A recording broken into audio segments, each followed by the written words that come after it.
Dunque, nella mia conversazione, che sarà basata sui neuroni specchio, sui neuroni mirror, prima devo fare una breve premessa sull'organizzazione del sistema motorio, che è molto cambiata rispetto a quando eravamo studenti negli ultimi 20 anni. La visione classica si trova in questo scritto che è preso dal Montkessel, per molti anni è stato il testo di base della fisiologia in tutto il mondo, direi. E Montkessel scriveva che il sistema motorio del cervello esiste per trasformare, per tradurre pensieri, sensazioni ed emozioni in movimenti. Al presente i passi iniziali di questo processo sono al di là della nostra conoscenza. La parte centrale però mi interessa, la prima frase che dice il sistema motorio è al di là, cioè esiste per trasformare, cioè tutto è successo prima. Poi compare il sistema motorio e comanda i movimenti. E questa è stata un po' l'idea dominante per moltissimi anni. Questa è rispecchiata da questa figura che tutti i laureati in medicina e in biologia ricordano, sono le famose mappe di Hulsi e Penfield che dicono che ci sono due aree motorie. I movimenti sono rappresentati in queste due aree. L'area motoria primaria, la più grande sulla superficie laterale del cervello, e sulla superficie mediale l'area motoria supplementare. Ecco, dall'inizio degli anni '80 in poi, quindi negli ultimi 30 anni, questo si è trasformato molto, per vari motivi. Uno, ad esempio, sono stati i lavori di Peter Strick, che ha iniettato nel midollo spinale vari traccianti e visto che la situazione era molto più complessa. Io però voglio citare il lavoro che abbiamo fatto a Parma, il merito maggiore qui è di Massimo Vatelli, in cui abbiamo usato vari metodi, siamo partiti dalla citocromossidasi, poi abbiamo usato il NISL, dei metodi istochimici, e abbiamo visto che questa è la scimmia, un cervello di scimmia, che la superficie laterale della scimmia contiene ben 7 aree diverse. Quelle che corrispondono alle due aree classiche sono F1 e F3. Ad esempio la motoria supplementare, che era un classico della fisiologia, in realtà consta di due parti, un F3 piuttosto banale e l'F6 che è un'area quasi sul tipo del lobo frontale.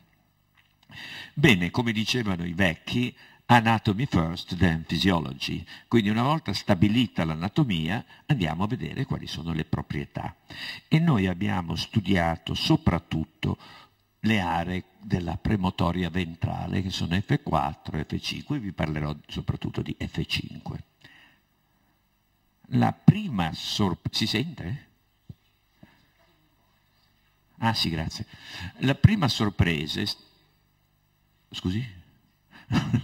La prima sorpresa è stata che registrando da quest'area, una delle aree motorie F5, quello che era rappresentato non era il movimento, ma era un atto motorio. Se voi esaminate questa diapositiva, quindi scusate, la tecnica usata era quella della registrazione dei singoli neuroni, cioè l'elettrodo viene messo nel cervello della scimmia, in questo caso, e si registrano le proprietà del singolo neurone, un neurone alla volta, e se ne registrano tanti. Quindi è il linguaggio che ci interessa. Voi sapete che i neuroni parlano con potenziali d'azione. Ah, grazie. Beh, una c'è, dopo la ritorno. Quindi registriamo i singoli neuroni e esaminiamo come si correlano ai movimenti della scimmia. Ora, se voi vedete questo grafico, qui si vede che lo stesso neurone si attiva quando la scimmia afferra con la mano destra, con la mano sinistra e con la bocca. Quindi i movimenti non c'entrano, c'entra qualcosa di più. C'entra quello che è stato chiamato da Michael Orbit l'atto motorio, cioè è rappresentato un qualcosa quando più movimenti si organizzano per raggiungere uno scopo. E qui entra un concetto abbastanza nuovo, cioè queste aree codificano lo scopo, in questo caso è prendere, altri neuroni codificano spingere, altri rompere e così via. L'altro aspetto abbastanza strano e curioso è che ecco, aspetta, vi faccio vedere però ancora una cosa che va a favore dell'idea che lo scopo è rappresentato. Questa è stata una sfida che ci ha posto uno studente francese, un postdoc francese, che ha detto: se avete ragione voi, se uno afferra con una pinza normale o afferra con quella pinza strana che in Francia si usa per mangiare le lumache, in cui uno fa un movimento opposto a quello naturale, se lo scopo dovrebbe ancora attivarsi il neurone. E noi abbiamo accettato la sfida, quindi abbiamo preso quelle pinze là, i normal pliers, e abbiamo preso le pinze invertite, le pinze d'escargot. Qui vi faccio vedere prima cosa fa una scimmia, perché bisognava insegnarle a usare le pinze sia normali che quelle altre, e vedrete che questa scimmia ha imparato. Questo è un neurone del grasping, cioè si attiva quando afferra la scimmia. Sentite questa scarica, sono i potenziali d'azione. Ecco, qui si scarica quando afferra nell'altra maniera. Osservate qui. Guardate, quando muove nervosamente perché vuole il cibo, i movimenti ci sono tutti, ma non c'è nessuna scarica, non c'è nessuna attività.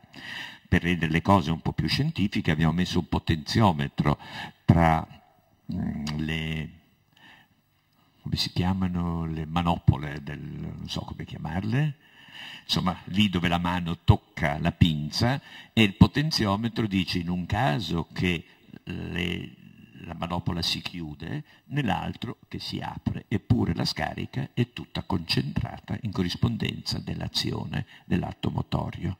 Quindi non è il movimento che è esattamente opposto, ma è lo scopo che viene raggiunto. Se voi pensate è un concetto molto interessante, perché questi neuroni quindi dicono prendi.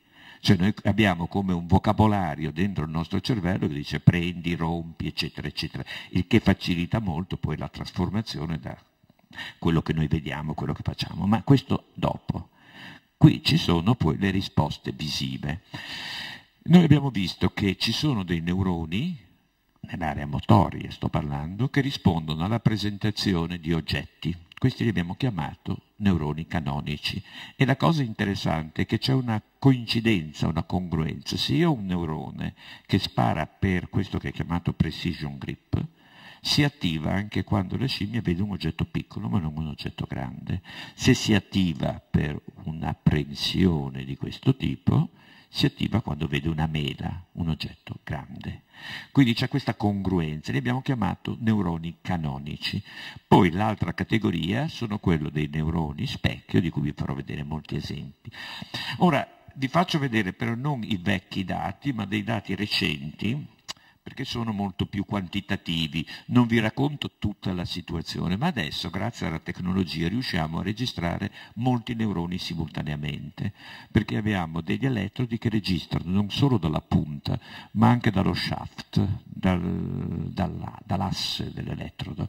Quindi uno non ha, ai miei tempi, quando io ero quello che registrava, uno al giorno se andava bene, adesso il Bonini che fa questi esperimenti ne registra una decina, molta facilità.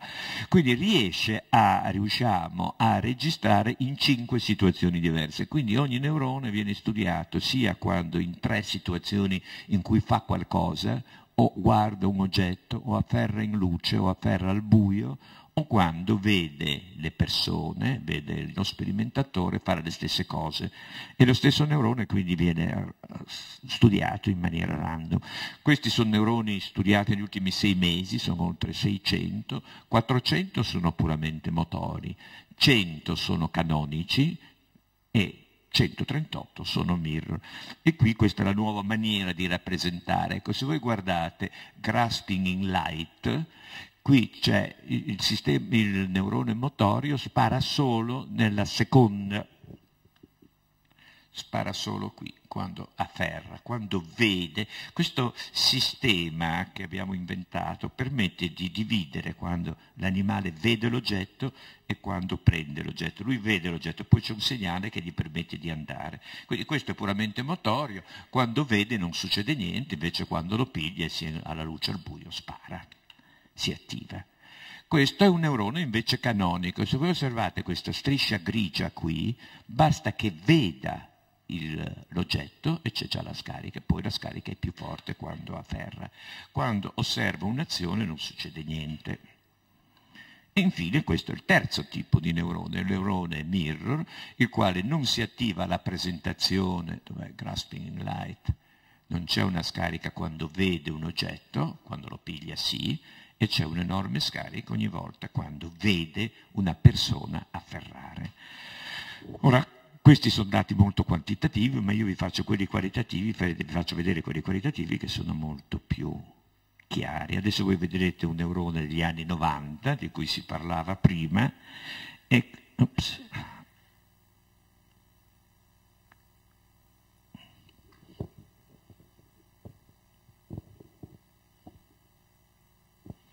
ma perché non parte?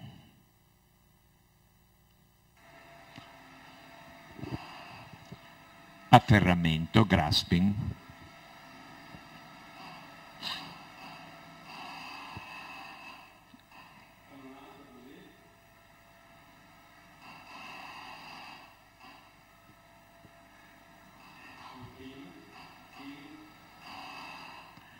Ecco, fin qua siamo del banale. Adesso tra un momento arriva l'effetto specchio, l'effetto mirror.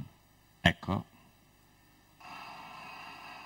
È lo stesso neurone. Adesso scarica quando vede la scimmia, non quando fa.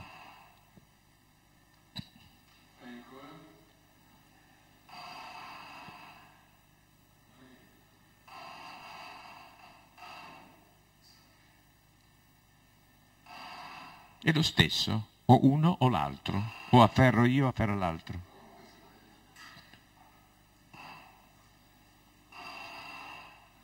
Avete capito perché? Siccome lo scopo che è codificato non importa se afferra con la mano o con la bocca. Ecco, questo è l'effetto mirror. La maggior parte dei neuroni sono, noi li chiamiamo broadly tuned nella scimmia, cioè non sono molto, sono più specifici per l'azione che per l'osservazione. Alcuni no, ad esempio questo è molto specifico perché risponde solo quando si rompe. Poi quando parlerò dell'uomo vedrete che questo tipo di cellule è molto più diffuso, nelle scimmie è raro, le scimmie sono più grossolane, riconoscono l'azione ma non le finezze dell'azione. Ecco, adesso vediamo cosa significa tutto. Innanzitutto avete visto che per quanto riguarda i neuroni specchi vi ho fatto vedere che sono facili da registrare, ce ne sono molti, e poi quando ne hai uno capisci subito, non è che occorre fare grandi elaborazioni matematiche, statistiche, cioè il neurone è lì, si attiva, lo vedi, lo può fare qualsiasi studente. Non è un effetto statistico di molte prove. Ogni prova vi dice cos'è. E il bello è che ogni neurone ha la sua storia. Questo è un po' stato il nostro approccio, cioè quello di studiare ogni neurone come se fosse un personaggio che ha una storia da raccontare, che è un po' l'approccio che ha usato Letvin e Maturana per il sistema visivo e in parte anche Huber e Wiese. Nel sistema motorio non si usava questo, si usava una cosa molto più quantitativa. Va bene.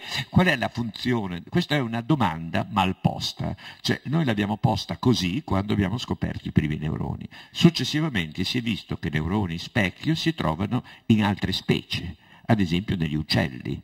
Cioè sono degli bellissimi esperimenti fatti soprattutto da Duke, da Mooney e gli altri della Carolina, che hanno dimostrato negli uccelli canterini i neuroni specchio molto specifici, per cui se disturbi lievemente la sequenza delle note non spara più il neurone, se invece quella si attiva e l'uccello quando canta emette esattamente quella sequenza. Poi sono stati trovati sia nell'uomo che nella scimmia in aree emozionali, tipo l'insula, quindi di nuovo hanno un significato diverso. Poi ci sono quelli del sistema parietofrontale di cui vi ho parlato, quindi questa sarebbe la prima conclusione, che non si tratta di neuroni, ma si tratta di un meccanismo di base che trasforma rappresentazioni sensoriali in un formato motorio ed è localizzato in una molteplicità di aree corticali. Quindi è un meccanismo generale, non è solo qualcosa proprio dell'area motoria, e ha diverse funzioni a secondo della localizzazione anatomica. Però possiamo ritornare al problema iniziale, ma quelli parietofrontali, che cosa fanno? Qual è la loro funzione? Ecco, noi ci siamo subito orientati verso questa interpretazione, cioè la comprensione dell'atto motorio.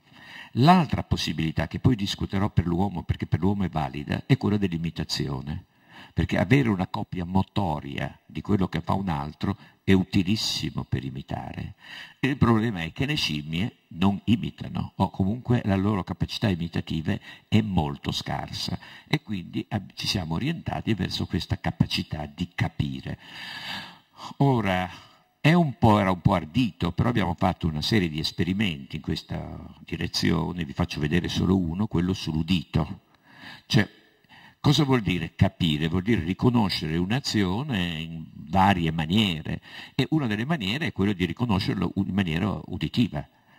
Se io sono in un albergo e sento camminare, l'azione non la vedo, però il suono è tipico del camminare e so che uno cammina. Se io rompo un giornale, di nuovo un suono tipico che descrive il rompere il giornale. Abbiamo fatto con le scimmie questo esperimento, cioè abbiamo ad esempio rotto delle noccioline o strappato dei giornali, cioè fatto sentire dei rumori che descrivono un'azione. Vi faccio vedere prima il protocollo elementare, quindi questo è un neurone specchio, sopra sono le varie prove, ma se guardate l'istogramma vedete che c'è una scarica qui. Ora, se io metto una barriera per cui l'esperimentatore rompe il pezzo di carta, ma la scimmia sente solo il rumore, l'azione non la vede, vedete che la scarica c'è lo stesso. Quindi non c'entra la modalità in cui è presentato. Se date elementi per capire è sufficiente.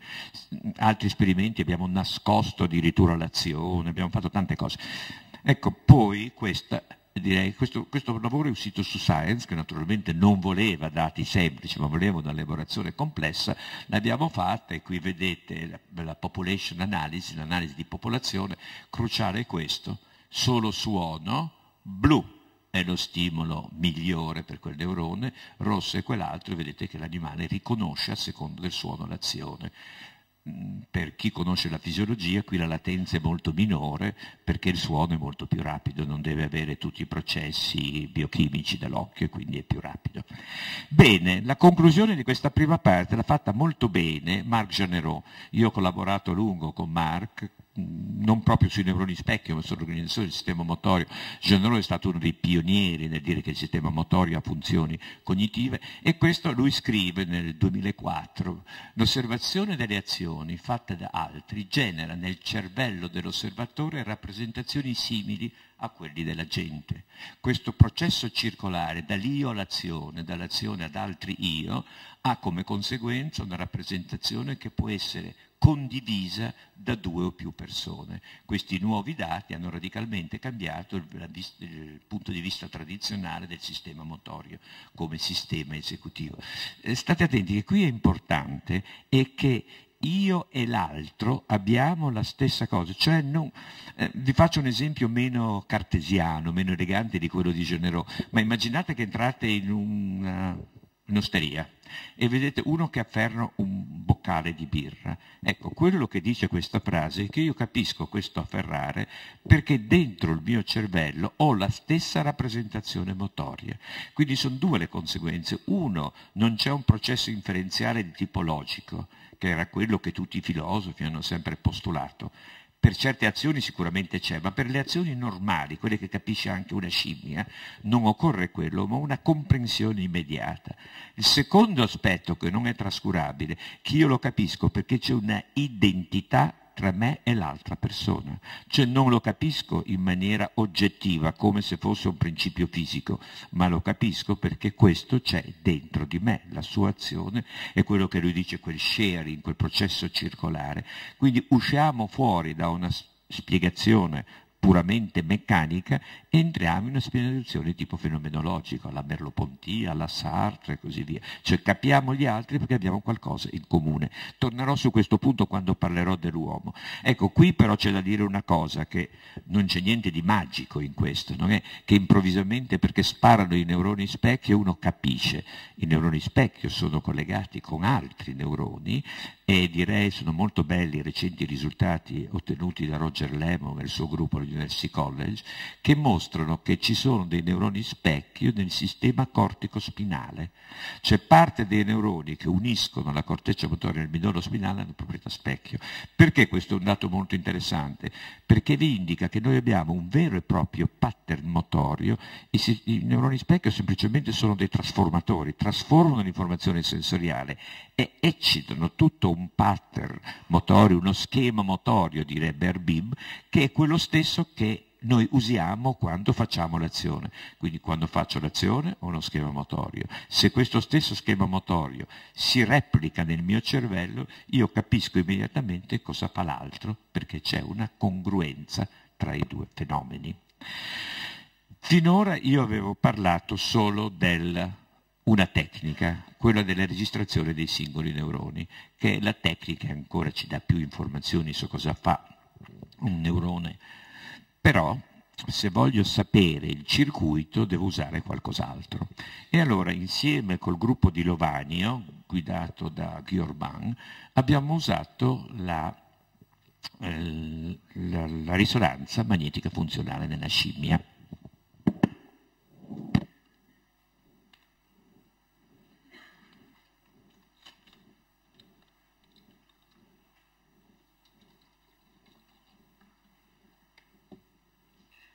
Ecco, perché Lovanio e non Parma? Perché anche noi abbiamo una risonanza Parma che potremmo usare. Perché? Innanzitutto perché loro hanno avuto un'idea molto intelligente, cioè hanno condizionato la scimmia a stare in quello che viene chiamata la posizione di sfinge. La scimmia sta così, guarda un puntino luminoso, il puntino luminoso cambia colore e quando cambia colore deve premere un bottone. Viene condizionata a stare in questa maniera. E la scimmia per circa 40-45 minuti è ben contenta a stare in questa posizione. Nel frattempo uno può presentare dei filmati di questo tipo. La scimmia guarda il puntino rosso, intanto compaiono quei filmati. I filmati sono sufficienti automaticamente ad attivare tutta una serie di aree, quindi noi riusciamo a fare nella scimmia quello che si fa nell'uomo. Dicevo, perché a Lovanio? Perché per ragioni a me misteriose a Parma è proibito mettere la scimmia nello stesso scanner dell'uomo, quindi o bisogna comprare 3 milioni di euro per avere uno scanner per la scimmia o bisogna andare all'estero. A Lovanio invece il pomeriggio, quando alle 5 hanno finito di fare lo scanning dell'uomo, entra la scimmia e si va avanti fino alle 10 di sera, quindi si usa lo stesso apparecchio. Bene, con loro collaboriamo da parecchi anni e qui vedete la fila importante è l'ultima che è stata ottenuta recentemente, un paio di anni fa, con un 3 Tesla, cioè con una macchina più forte di quel Tesla e mezzo che vedete sopra. E se voi guardate le aree che si attivano, sono quest'area che è chiamata STS, che è nel solco temporale superiore, è un'area che ai fisiologi era nota perché aveva studiato molto bene David Parrott a St. Andrews. È un'area che non ha neuroni specchio, ma è un'area visiva di alto ordine, cioè codifica dei movimenti complessi, delle azioni complesse. Poi l'informazione va al lobo parietale, eccolo qua, e qui anche noi, soprattutto Fogassi, abbiamo trovato neuroni mirror, e poi va a finire in corrispondenza delle aree motorie, estendendosi un po' anche verso il prefrontale. Quindi sono 3 nodi fondamentali, un nodo puramente visivo nel solco temporale superiore, successivamente il parietale e infine il motorio. Più recentemente, sempre con loro, siamo andati un po' più a fondo, facendo quella che viene chiamata la regione di interesse, un'analisi delle regioni di interesse, la ROI analisi, cioè abbiamo visto quali di queste aree parietali e dell'STS sono importanti e abbiamo usato come ROI le aree citoarchitettoniche e è venuto fuori che è importante questa area PFG. Qui voi vedete la quantità di attivazione a secondo di stimoli di controllo o di azioni, qui sono le azioni, qui sono controlli, eccetera. E poi abbiamo guardato cosa succede in STS. In STS era un caos perché si attivano tantissime aree. Se voi guardate che gli asterischi sono dappertutto.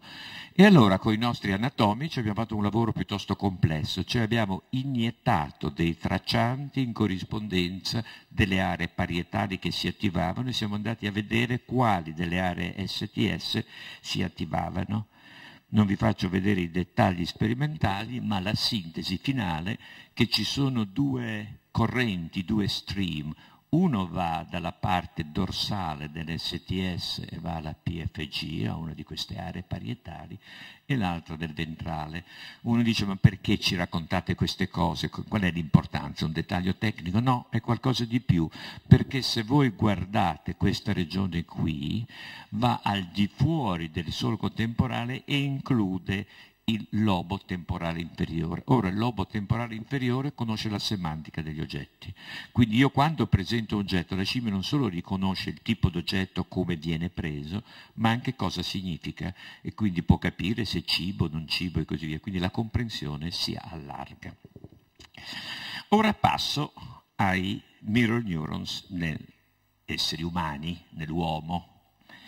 E incomincio con gli studi di risonanza. I primi sono stati fatti a Milano e io ogni volta dico: Don Vergè sarà stato quel che è stato, però noi tutti gli siamo riconoscenti perché negli anni 90 ha creato un centro dove ha lavorato la Daniela Perani, che è qui, dove c'era Fazio, che anche lui ci ha aiutato moltissimo, e dove noi abbiamo potuto fare questi esperimenti. Cioè noi praticamente abbiamo scoperto della scimmia, dopo pochi mesi io avevo telefonato a Ferruccio Fazio e grazie alla collaborazione della Daniela, che è qui, in esperimenti veramente drammatici in cui si correva con il materiale radioattivo, con un'emivita molto corta e quindi bisognava iniettare subito. Insomma, abbiamo dimostrato che il sistema dei neuroni specchio c'era nell'uomo. Successivamente sono stati fatti esperimenti, risonanza e così via. Io vi faccio vedere non i nostri originali, ma questi, perché mi hanno dato molta soddisfazione. Questo è un lavoro fatto in Germania, è una meta-analisi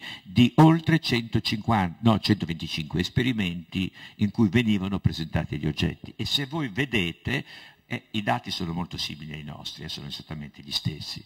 Qui si vede l'attivazione di STS, si vede l'attivazione parietale e qui della premotoria, incluso la 44, che ci aveva tanto stupito quando l'abbiamo fatto l'esperimento a Milano. Quindi qui è tutto confermato.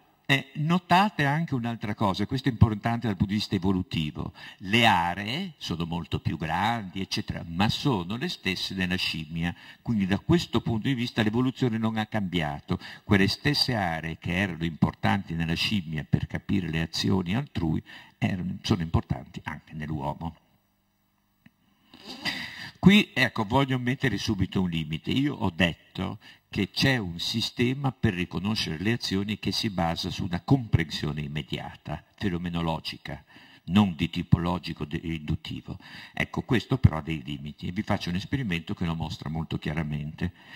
Questo è un esperimento di risonanza in cui abbiamo presentato degli stimoli. Un tipo di stimoli sono stimoli che dal punto di vista motorio sono comuni a varie specie.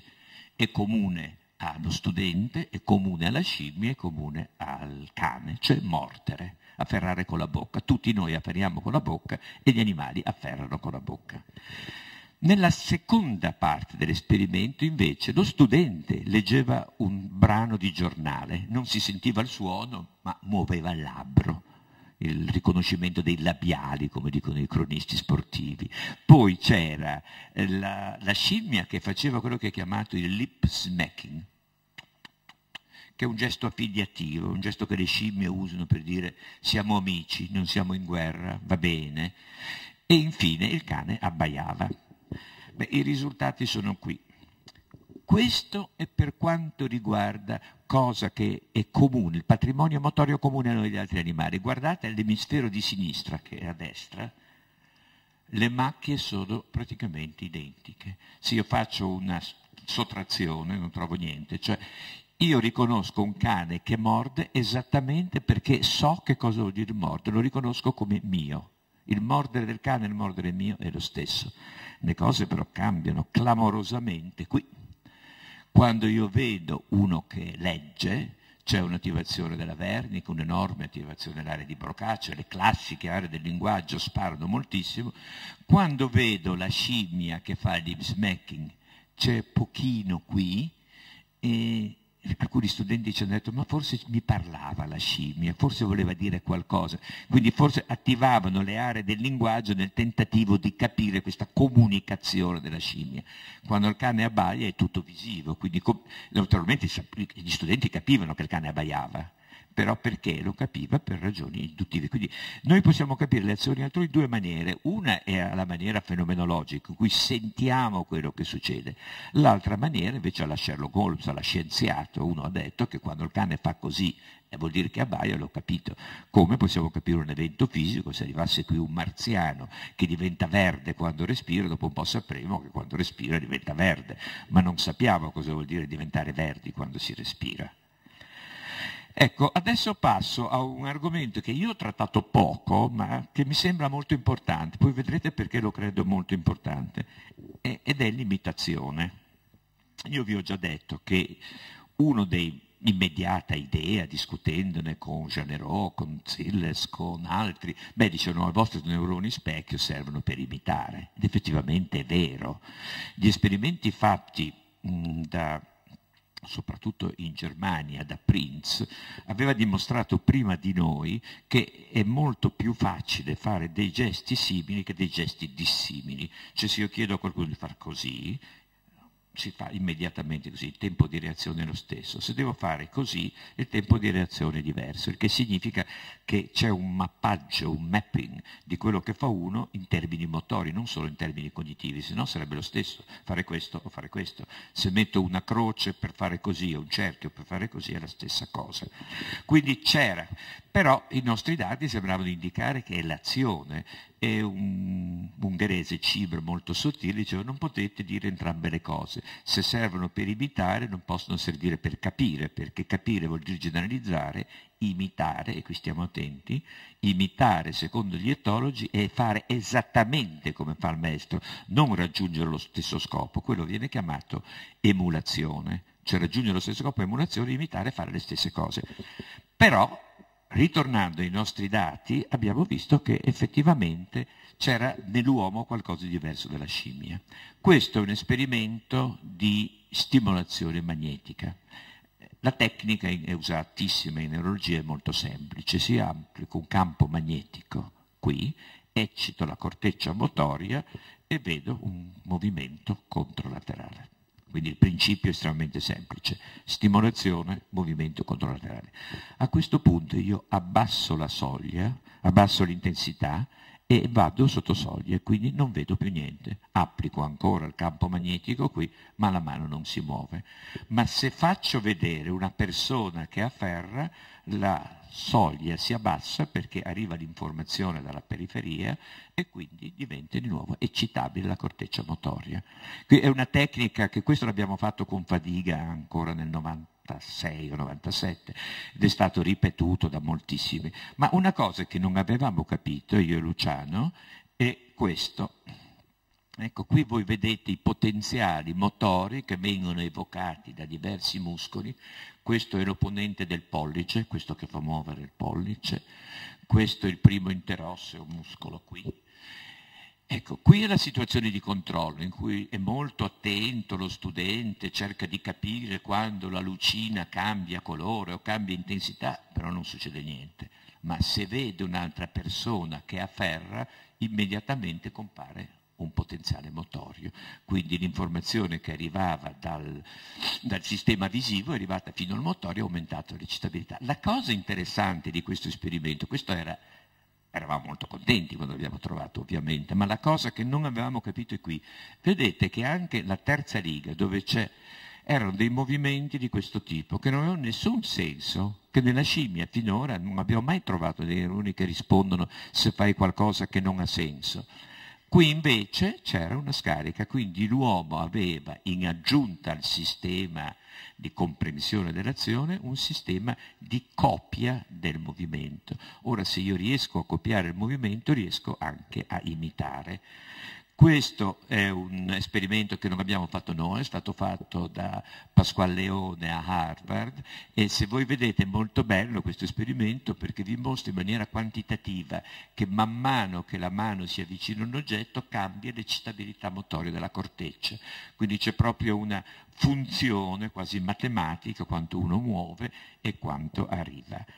Ora, questo dell'imitazione, come dicevo, noi non l'abbiamo studiata molto. Chi l'ha studiato e chi ci ha molto speculato è Ramachandran. Ramachandran è un professore di San Diego, una persona estremamente brillante, talvolta forse un po' anche eccessiva nel suo entusiasmo, però secondo me ha fatto una cosa molto bella. Ha sottolineato un legame, su cui io concordo, penso tutti voi concorderete, tra cultura e imitazione.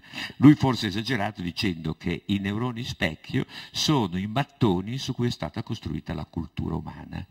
Perché? Il processo è logico, perché se voi sapete imitare potete trasmettere la cultura. Se la cultura, se io invento una cosa e mio figlio non sa ripeterla, nessuno la conoscerà.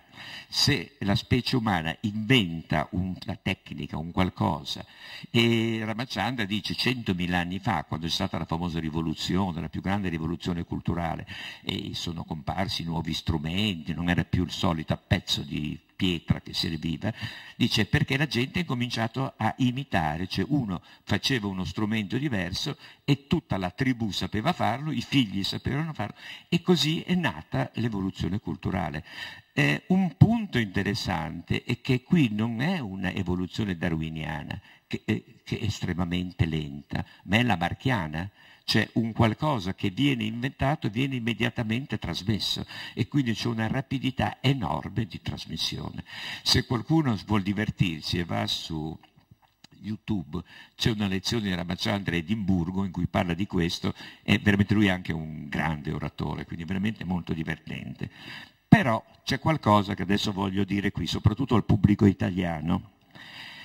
Abbiamo detto che è stato inventato un qualcosa che ha servito moltissimo alla cultura, per cui se voi pensate cosa è successo negli ultimi 100 anni, è incredibile il passaggio di invenzioni, di metodi, eccetera. Però c'è anche un lato che potrebbe essere considerato negativo. Questa è una frase di Dawkins. Dawkins è un genetista e aveva scritto che esistono dei memi. Come esistono i geni che vengono trasmessi, eccetera, esistono i memi, che sono idee, comportamenti ostili che passano da una persona all'altra nell'ambito di una cultura. Un meme agisce come un'unità per portare idee, simboli o pratiche che possono trasmettere da una mente all'altra attraverso vari fenomeni. Quindi è un fenomeno imitativo presente nella cultura. Ora, qui però bisogna stare attenti perché c'è l'imitazione positiva, io vi ho detto l'uomo che incomincia a fare strumenti sempre più complicati. Qui vi faccio vedere alcuni esempi di memi che tutti riconoscete. Portare avanti il discorso. Tutti quelli che hanno da 60 anni in là si ricordano cosa deve portare il discorso. Nelle assemblee degli studenti non si combinava niente e alla fine si diceva portiamo avanti il discorso, lo discuteremo la prossima volta e così via. Portare avanti il discorso. Adesso i giovani non lo usano, ma una volta era assolutamente sì. In italiano non esiste. Questo è un memo che è stato trasmesso dalla televisione e si dice certamente, ma sicuramente sì, cioè, assolutamente sì, è inglesismo. L'altro è fare un passo indietro. Questo è nella nostra politica da un po' di tempo. Bersani è stato l'eroe di questo, ma non era l'unico. Tutti dicevano bisogna fare un passo indietro, è rimasto qui.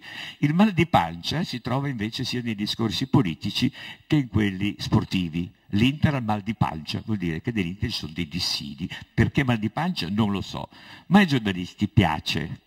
Però aspettate, ci sono delle cose più complesse e qui qualcuno resterà stupito. Quando si parla della legge elettorale italiana si dice che una delle cose più indegne e vergognose è che non è il popolo che sceglie i parlamentari, ma i partiti. Ora vi faccio vedere questo. Questo è il sistema elettorale inglese, cioè una delle democrazie più affermate al mondo. Come si sceglie i membri del Parlamento europeo in Inghilterra? Un voter, colui che vota, segna una croce sulla lista elettorale vicino al nome del partito che vuole supportare. Una volta che tutto è stato fatto, viene contato e ciascun partito riceve un certo numero di posti proporzionale al numero dei voti. i votanti scelgono i partiti, non i candidati. È per i partiti che determina l'ordine nel quale i candidati appaiono sulla lista e vengono eletti. Guarda te, questo è il Porcellum, pari pari, Gran Bretagna. Da noi questo è considerato una cosa antidemocratica tremenda, ma se voi parlate con un inglese, anche il sistema uninominale è così, perché se io sono a Newcastle e voglio votare per Lord Flower, non riuscirò mai a votare se il partito conservatore ha messo Mr. Brown. Casomai cambio partito, non vado a votare. Quindi bisogna stare attenti, queste sono cose politiche mica da poco, perché 9 italiani su 10 è convinto che il sistema elettorale è sbagliato, non perché c'è un premio di maggioranza decisiva, ma per queste cose qui. Io parlando con i miei studi dicono, ma certo è vergognoso, una volta era il popolo che sceglieva, ma quale popolo ci era mai scelto? Se qualcuno di voi si ricorda, ad esempio il Partito Comunista, che era forse il partito più serio, aveva il cosiddetto centralismo democratico, cioè da Roma arrivava la lista, ad esempio, non so, a Udine vinceva un certo onorevole Beltrame, che per anni è stato un ottimo parlamentare, ma il popolo sceglieva niente. Ora il pericolo però è maggiore per qualcos'altro, perché questi potrebbero dire, vabbè, sono cose secondarie. Ecco, questo me l'ha segnalato uno studioso di comunicazione, che dice un fattore che aumenta la trasmissione dei memi è la natura interattiva. I libri, le radio, la televisione sono esperienze passive che richieste dall'osservatore, eccetera. In contrasto, la natura sociale di Internet permette ai memi di propagarsi immediatamente. Cioè è molto diverso avere delle informazioni sul giornale che tu leggi, ci pensi e poi la tua cultura, la tua conoscenza ti blocca, invece delle interazioni immediate in cui tu accetti passivamente l'altro. Se voi pensate, il fenomeno delle 5 Stelle si basa su questo. Altro che democrazia diretta, immediata, mediante interazione. Questo è il contrario della democrazia. È la maniera in cui tu imponi dei memi a un altro senza che questo riesca a risponderti. Ora, questo somiglia molto a quello che è successo negli anni 30. Negli anni 30 era la radio che entrava nelle case, prima la radio non entrava e la vittoria del nazismo si diceva la bravura di Goebbels nel trasmettere dei messaggi che tutto il popolo tedesco capiva e hanno votato per Hitler. Cioè bisogna stare molto attenti a queste forme cosiddette di democrazia cosa comportano. Usciamo dall'imitazione, torniamo alla scienza e qui invece voglio parlarvi della cosiddetta, adesso mancano 10 minuti poi è finito, l'Action Observation Therapy, che si basa sull'imitazione anche questa. Si basa però sulla imitazione come capacità di apprendere, cioè c'è un'imitazione passiva, questo che dicevo, questo fai così è più facile, oppure c'è la capacità di capire. Ora, noi abbiamo fatto con Buccino e Vogt un esperimento in cui lo studente doveva imparare dentro lo scanner a fare dei movimenti come quando si suona la chitarra. Lasciate perdere le altre 2 righe, le prime 2 sono quelle che contano, cioè qui si faceva vedere il modello, un professore di chitarra faceva un accordo, poi c'era un periodo in cui uno doveva ricordarsi che cosa succede, era la pausa in cui faceva un rehearsal, nella fase 3 doveva invece ripeterlo, nella fase 4 tornava nella posizione. Una condizione, quella che voglio contrastare oggi, è questa qui. Qui bisogna osservare, però il compito era di non fare quello che ho osservato, ma di inventare qualcosa, di fare qualcosa di completamente diverso con la mano. Quindi questa è la situazione imitativa, questa è la situazione non imitazione. Ora, questa è la condizione 1. Quando uno osserva, è un esperimento di risonanza, quando uno osserva sia per imitare o non imitare, più o meno le attivazioni sono simili, forse un po' più forte della condizione di imitazione. La cosa drammatica è qui. A questo punto, se uno deve imitare, ripete dentro il suo cervello l'atto che deve imitare, c'è una fortissima attivazione zona specchio, c'è anche una forte attivazione del lobo prefrontale, che è quello che probabilmente riorganizza quello che tu hai visto. Tu hai visto dei movimenti, ma devi riorganizzarli in un qualcosa di più complesso, è il prefrontale. Ma qui sparisce tutto, c'è un reset. Nel momento in cui non devi imitare, il cervello nasconde tutta l'informazione, pensa a qualcos'altro e poi quando deve eseguire di nuovo le cose tornano molto simili perché l'attivazione delle aree motorie è gigantesca. Quindi quando io devo imitare, ho un momento di osservazione che mi attiva il sistema motorio. Poi quando ripenso a cosa devo fare, ho l'istruzione di rifarlo, dal lobo prefrontale arriva altra informazione che mi attiva ancora le aree motorie e poi lo faccio. Ecco, sulla base di questo principio abbiamo pensato insieme con Fadiga e Buccino quella che adesso è chiamata l'Action Observation Therapy. Immaginiamo un paziente che ha delle lesioni cerebrali. Se lui pensa al movimento, non lo può fare, ha un deficit, una paresi, ma se lo pensa, cioè prima glielo facciamo vedere, poi lo ripensa come deve fare e poi tende nel suo minimo a farlo, c'è un'attivazione di quelle sinapsi che sono ancora integre, che non sono state distrutte e uno può essere riabilitato.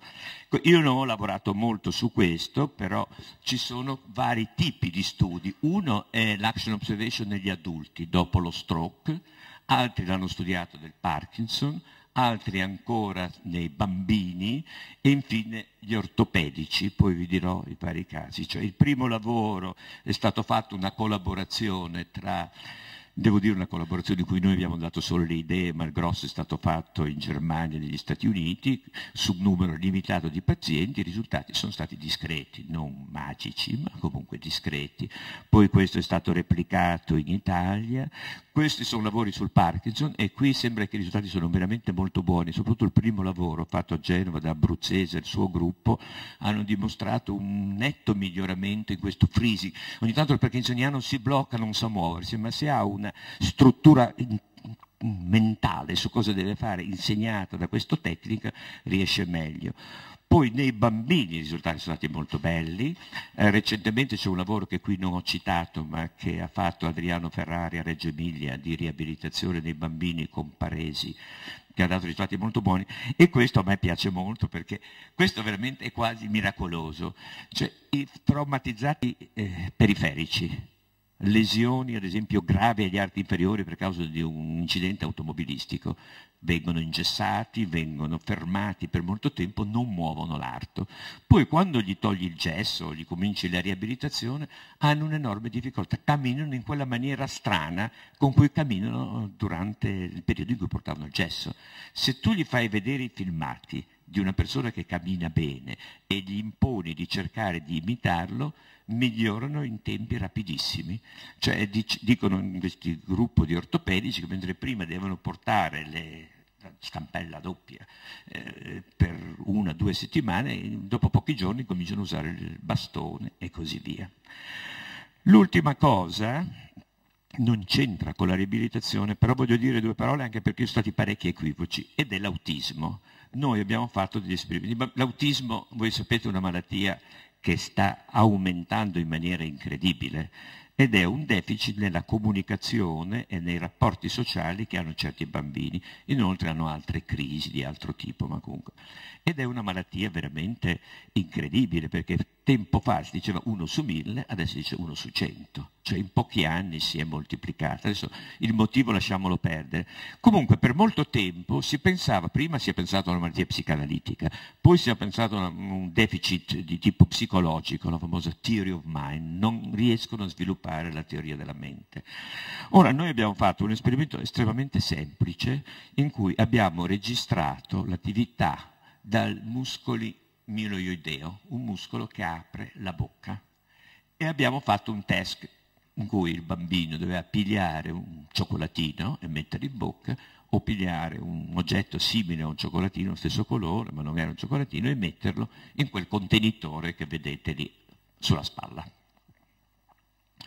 Abbiamo registrato, come dicevo, l'elettromiogramma e se voi vedete nel bambino a sviluppo tipico, cioè che non ha nessun problema né neurologico né psichiatrico, 800 millisecondi prima circa incomincia ad attivarsi il muscolo, cioè il bambino pensa, non muove ancora, però incomincia a organizzare l'atto motorio.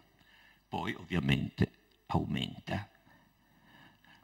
Questo è un bambino con autismo, cioè non riesce a programmare prima, cioè fa a pezzettini, cioè non ha programmato prima di pigliare, ma a un certo punto muove il braccio, prende il cioccolatino, cioè spezza l'azione in vari segmenti, non c'è più la sequenza, la melodia cinetica di Luria che permette di far sì che è un movimento spezzato. Ancora più drammatico è qui. Questo è un bambino a sviluppo tipico e quando vede un'azione di un altro, l'azione dell'altro gli entra dentro il cervello, cioè lo capisce in quella maniera che vi dicevo prima a proposito del bicchiere di birra.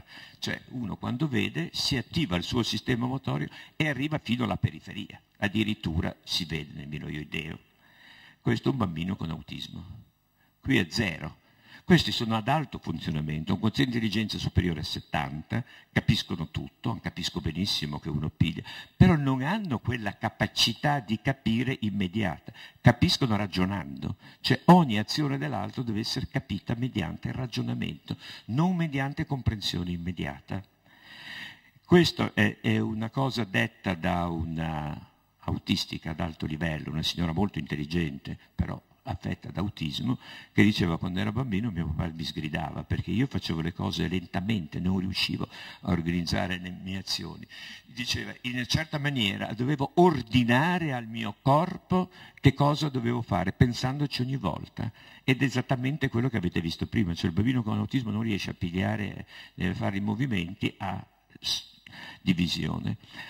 Ora, questo adesso non dico che è stato merito nostro, perché ogni tanto c'è lo spirito del tempo, per cui mentre fino a qualche anno fa le rare osservazioni che i bambini con autismo o deficit motori erano considerati fenomeni secondari, cioè, ci sono anche come c'è l'epilessia, talvolta hanno.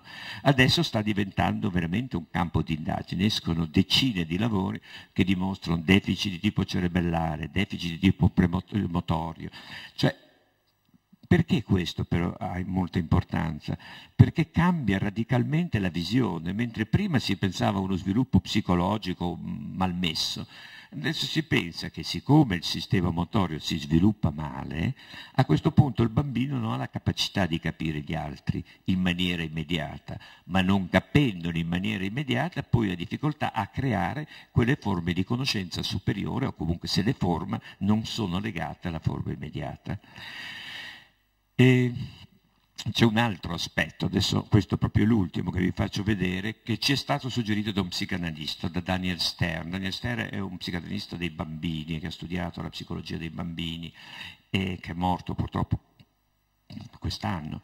E lui ha descritto, ma in termini proprio psicologici, da psicanalista, non da fisiologo, diciamo, un fenomeno che lui chiama vitality affect o vitality forms. Cioè io vi faccio vedere in cosa consiste. Questo è un gesto.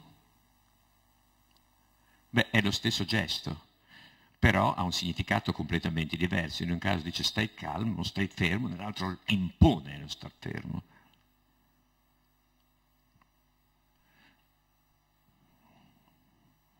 Qui è dato con gentilezza. Qui sicuramente non è dato con gentilezza. Beh, noi abbiamo fatto una serie di esperimenti su questo e i bambini autistici hanno un'enorme difficoltà a capire una cosa così semplice. Per un bambino a sviluppo tipico, per voi, non c'è nessun dubbio che in un caso il rapporto tra i due è di gentilezza, negli altri no. Quindi questo tipo di comportamento motorio, non il che cosa, ma il come è fatto, è fortemente compromesso. Ma secondo i psicologi dello sviluppo, questo tipo di comprensione è presente nei bambini a pochi mesi di vita, cioè è la maniera in cui la mamma comunica col bambino e in cui il bambino comunica con la mamma. Se questo non si rafforza nei primi mesi di vita, dopo vai su quella china dell'isolamento sociale, dell'isolamento comunicativo. Quindi questo è quello che stiamo facendo adesso e insomma siamo abbastanza eccitati da questa possibilità di trovare un nuovo aspetto, diciamo, nell'autismo che potrebbe veramente esserne alla base. Bene, mi fermo qui.